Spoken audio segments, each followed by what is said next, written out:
¿Por qué nos cuesta tanto entender el arte contemporáneo? ¿Cuáles son las características que lo definen? ¿Y a qué nos enfrentamos cuando entramos a una exposición y vemos una obra? En este podcast vamos a tratar de dar respuesta a estas preguntas. Vamos a revisar los libros más importantes de arte contemporáneo. Vamos a entrevistar artistas y charlar con ellos acerca de sus prácticas y sus obras para adentrarnos en este mundo fascinante. Mi nombre es Evelyn Márquez y te doy la bienvenida a Temporada de Relámpagos, el podcast.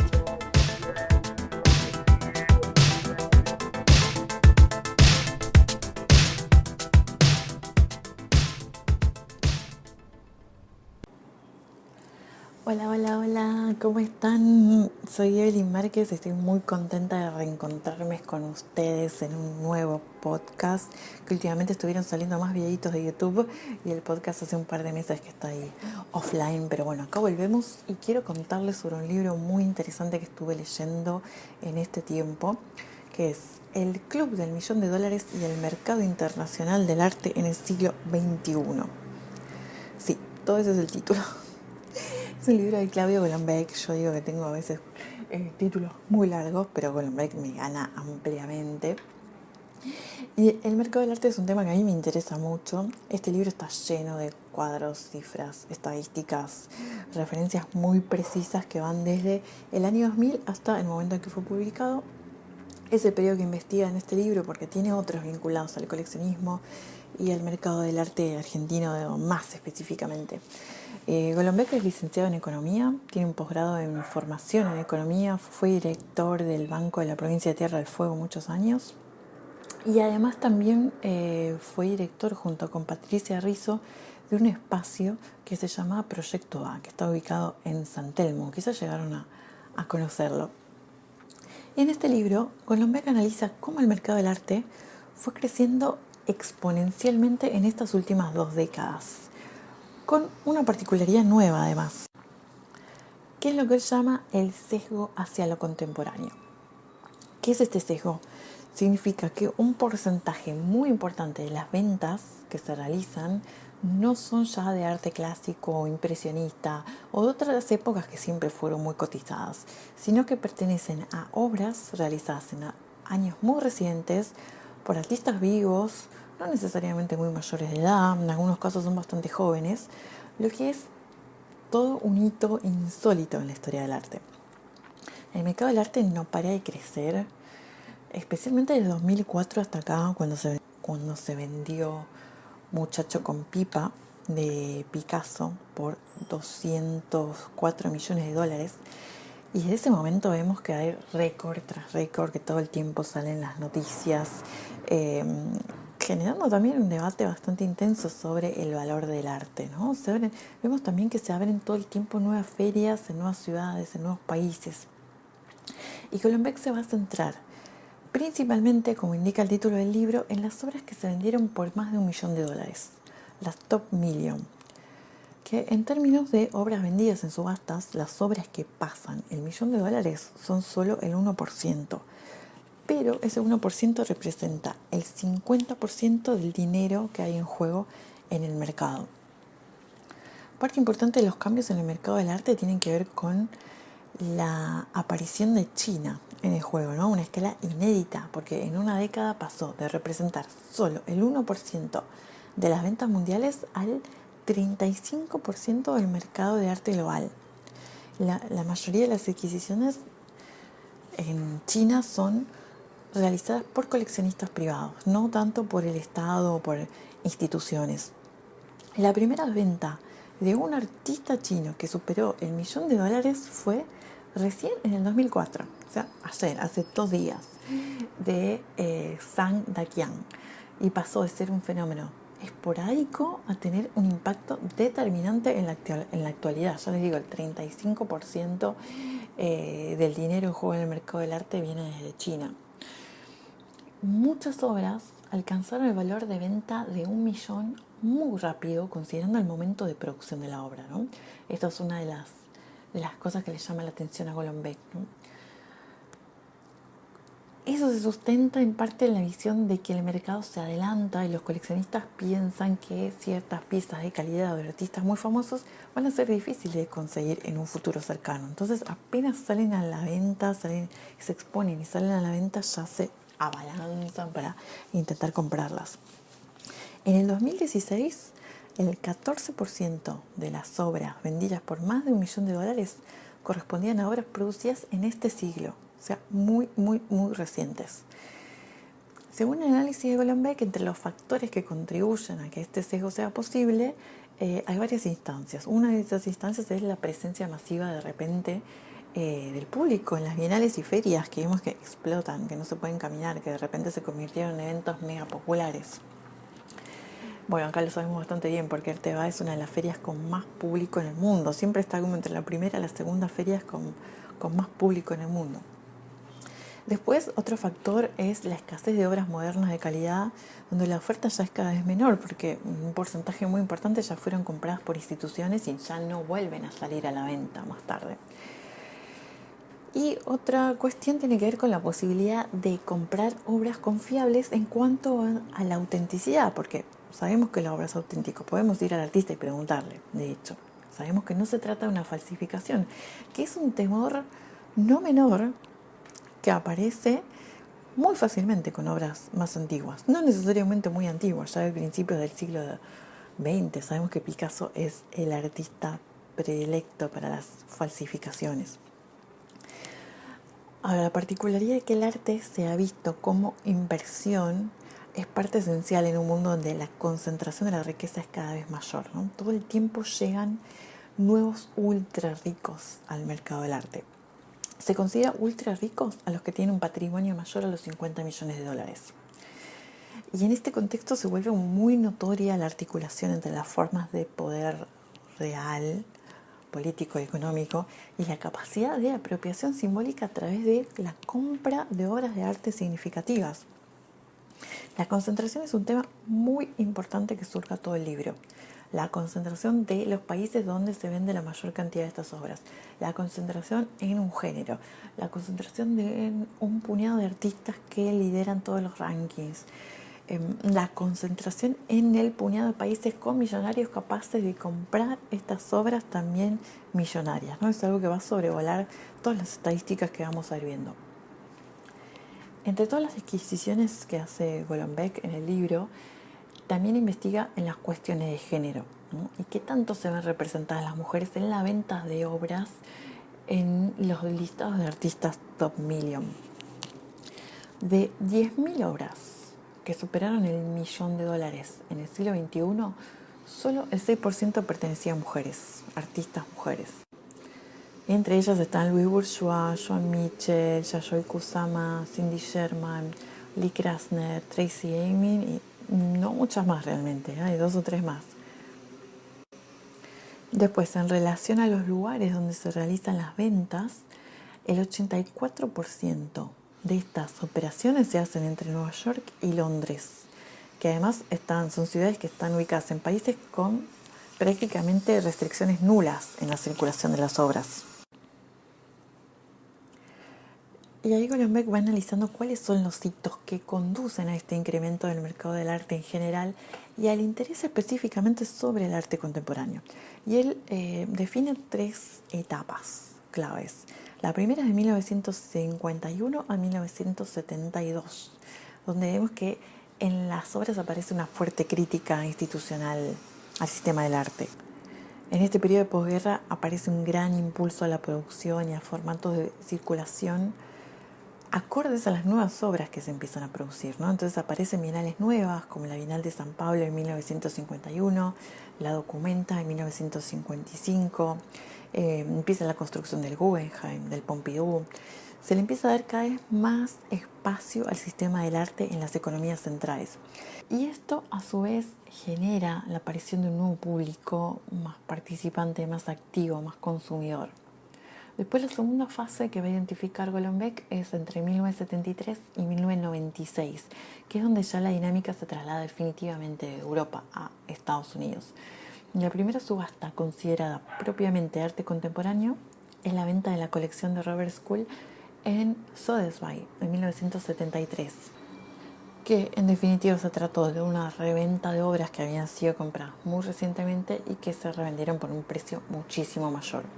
Después, ahí nomás, en 1980 abre la primera galería de Larry Gagosian en Los Ángeles, que después se va a convertir en el modelo más desarrollado en lo que resultaría hoy una corporación de arte global, ¿no? Hay sucursales en todo el mundo. Y el boom del mercado del arte en parte se detona por la crisis de Wall Street en 1987, donde va a empezar una demanda muy sostenida hasta 1990. Y en este periodo también aparecen más bienales, la Bienal de La Habana en el 83, 1983, Estambul en 1987, Lyon en 1991, Taipei, Manifiesta, Shanghái.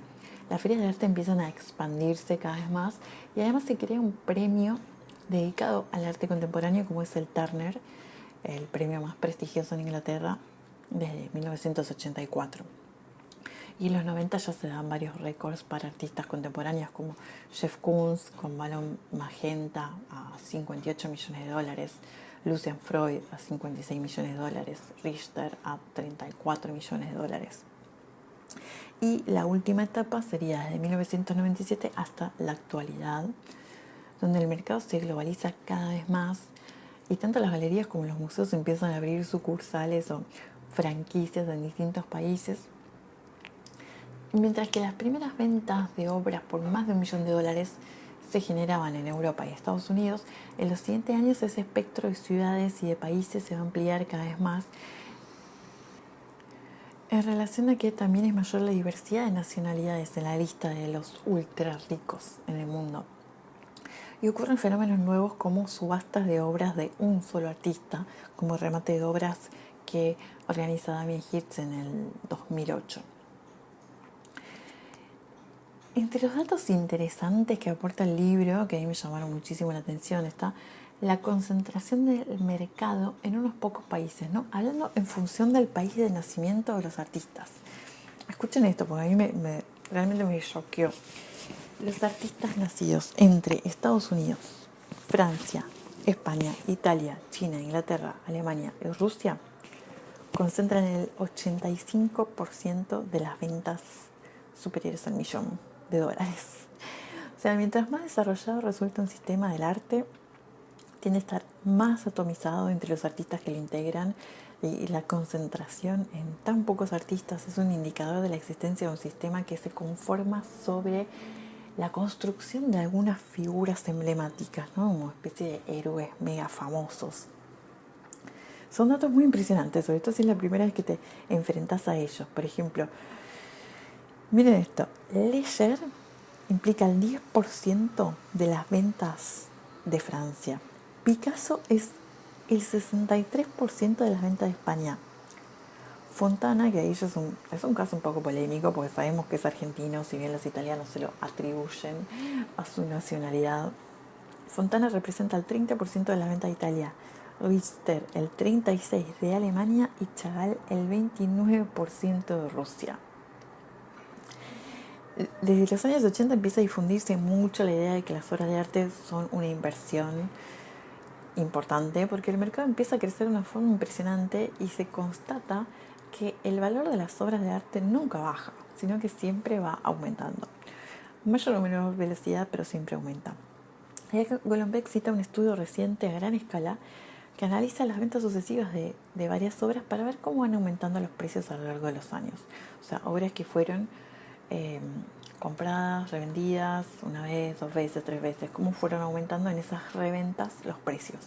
Obras que fueron hechas entre 1895 y el 2000. Y así se comprobó fehacientemente que la evolución de los precios del arte superan en mediano y largo plazo el rendimiento de otro tipo de activos de renta fija, como los bonos del tesoro, por ejemplo. Y esto se notaba muchísimo con obras de artistas impresionistas o postimpresionistas. Pero lo curioso es que más allá de que sea un activo que aumente su valor constantemente, las investigaciones más recientes demuestran que lo que se conoce como el retorno estético es esencial en el componente emocional de la compra. Solamente el 18% de los coleccionistas dicen que compran exclusivamente por motivos financieros. Hay otros factores culturales y comerciales asociados con la compra de obra que terminan pesando mucho más, como la visualización de esas obras por parte de terceros, cuestiones de educación, de herencia, de prestigio, de estatus social y otros tipos de factores. Ahora, hablando de Latinoamérica, México es el país de Latinoamérica con los valores más altos, con 53 obras que superaron el $1.000.000. Algo que resulta muy notorio al avanzar en el libro, página tras página, capítulo tras capítulo, es la ausencia total de la mención de Argentina, de artistas argentinos que hayan alcanzado estas cifras de ventas, ¿no? Todo el tiempo estás esperando con ilusión que aparezca algo, alguna mención, algún artista, algo, y no sucede. El libro nos deja con esa sensación amarga de lo pequeñísimo que es nuestro mercado del arte, lo bajos que son los precios que nuestros artistas manejan, lo bajo de sus cotizaciones en comparación con el mercado mundial. Lo más cercano en nuestra región es un artista uruguayo que casi llega al millón, que es Juan Manuel Blanes, que una obra suya se vendió por $905.000, ahí cerquita, casi rozando. Pero bueno, más allá del malestar que produce como enfrentarnos con esta situación, está bueno tener este diagnóstico, está bueno ser conscientes de esto y tenerlo bien claro para acercarnos a esta cuestión, tomar conciencia de que es realmente un problema y empezar a pensar estrategias para ver cómo posicionar el arte argentino en el mundo, que yo creo que es de un nivel excelente, que muchas veces los artistas no tienen el presupuesto para hacer las obras con los materiales o con las dimensiones que quisieran, pero que conceptualmente, en mi opinión, tiene un nivel muchísimo más alto que otros países que sí figuran en las listas de Top Million. En fin, espero no haberlos deprimido mucho con este mundo, con este panorama de un mercado descrito con niveles de concentración tan fuertísimos en muchos aspectos que nos dejan un poco abrumados y mareados viéndolo todo de una ciudad tan remota, tan al sur del mundo, además, con este nivel de desconexión. Pero bueno, como decía recién, para mí siempre es mejor saber para empezar a crear estrategias para revertir esta situación. Y el dato final con el que me gustaría cerrar tiene que ver con que Golombek menciona que en los años transcurridos del siglo XXI el arte se caracteriza por casi total ausencia de movimientos artísticos definidos, como hablamos frecuentemente en el podcast, ¿no? Y en contraposición a esto, él nota que hay una verdadera explosión de colectivos de arte. Por ejemplo, en la edición del Premio Turner del 2015 se adjudicó por primera vez a un grupo que fue el colectivo Ensemble, lo cual a mí también me parece muy auspicioso, porque no sé si saben, pero hace un par de meses saqué un libro, mi primer libro, que me tiene muy entusiasmada y que justamente tiene que ver con eso, ¿no? Como con el trabajo colaborativo como un nuevo fenómeno del siglo XXI, y sobre la historia de todos estos colectivos de arte que surgieron en Argentina después de la crisis del 2001. El libro se llama 1 más 1 igual a 11, una breve historia de los colectivos artísticos en el siglo XXI. Larguísimo también, por eso hacía el comentario hacia el título del libro de Golombek del que veníamos hablando. Pero bueno, si les interesa pueden buscar más información en la web de temporadarelámpagos.com. Pueden encargarlo por ahí si son de Buenos Aires, y si no, también está la versión ebook, que es mucho más accesible desde cualquier lugar del mundo. Sí, acá me despido. Muchas gracias por escuchar, muchas gracias por acompañarnos siempre. Pueden dejarme sus comentarios en las redes de Temporada Relámpagos o también en la plataforma en la que escuchen el podcast. Cuéntenme qué opinan de todo este crecimiento del mercado de arte. ¿Por qué obra ustedes pagarían $1.000.000 para tener en su casa y verla todos los días? ¿Qué obra les genera esas mariposas en el estómago que serían capaces, si tuvieran el dinero para hacerlo, de invertir en ese placer estético? Cuéntenme, me encantaría saberlo. Les mando muchos besos. Síganos en las redes para enterarse de las charlas y las visitas presenciales que hacemos continuamente en la ciudad de Buenos Aires, y hasta la próxima.